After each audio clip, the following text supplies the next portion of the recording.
സ്നേഹമുള്ളവരെയും നമ്മൾ Edoor saint Mary's ഫൊറോന ദേവാലയത്തിന്റെ പരിസരത്താണ്. ഇവിടെ ശുശ്രൂഷകൾ ആരംഭിച്ചപ്പോൾ മുതൽ മഴയുണ്ടായിരുന്നു. നല്ല മഴയാണ്, ഇപ്പോഴും ചെറുതായിട്ട് മഴയുണ്ട്.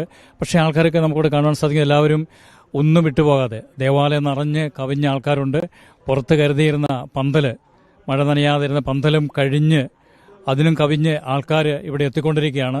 നൂറുകണക്കിന് വൈദികരും സിസ്റ്റേഴ്സും അതുപോലെ ആയിരക്കണക്കിന് ആൾക്കാരാണ് ഈ ശുശ്രൂഷയിൽ പങ്കെടുക്കുവാൻ വേണ്ടി ഇവിടെ എത്തിച്ചേർന്നുകൊണ്ടിരിക്കുന്ന കാഴ്ചയാണ് നമ്മളിവിടെ നിന്ന് കാണുന്നത്. ഈ മഴയത്തും മഴ കുടയ്ക്ക് കീഴെ നിന്നുകൊണ്ട് പങ്കെടുത്തുകൊണ്ടിരിക്കുകയാണ് ഈ ശുശ്രൂഷ. കാരണം അച്ഛനോടുള്ള ആ സ്നേഹമാണ് നമുക്കിവിടെ കാണുവാൻ വേണ്ടി സാധിക്കുന്നത്.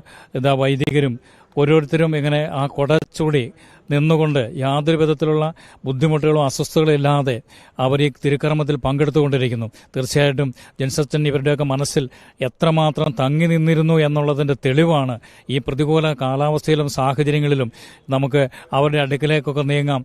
അവിടെ കുടച്ചൂടിക്കൊണ്ടിരിക്കുന്ന വൈദികരുണ്ട്. നമുക്ക് ഈ അച്ഛനോടൊന്ന് ചോദിക്കാം. എൻ്റെ കൂടെ വർക്ക് ചെയ്തിരുന്ന അച്ഛനാണ്. കൂടെ വർക്ക് ചെയ്തിരുന്നതാണല്ലേ? അച്ഛൻ്റെ ഓർമ്മയൊന്ന് പറയാമോ?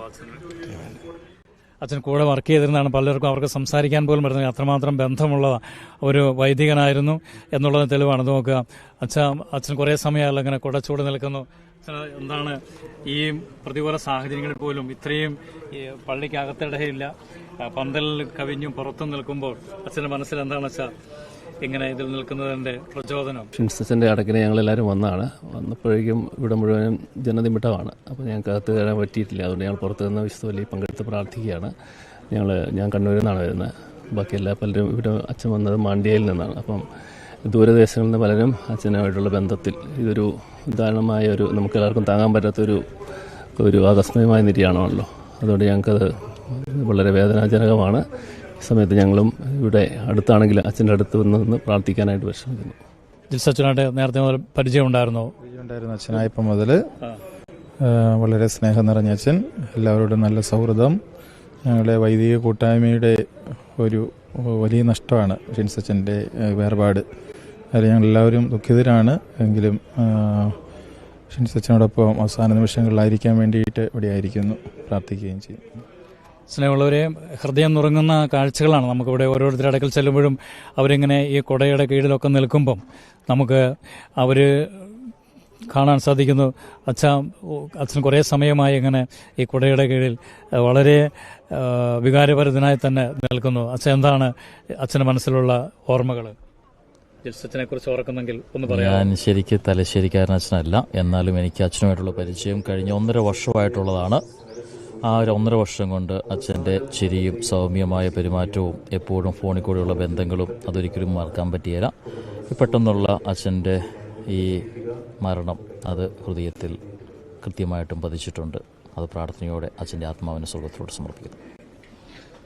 നമുക്ക് കാണാൻ സാധിക്കുന്ന ഈ രൂപതയിൽ നിന്ന് മാത്രമല്ല, പുറമേയിൽ നിന്നും ഉള്ള വൈദികർ നമ്മളോട് ചേരുകയാണ്.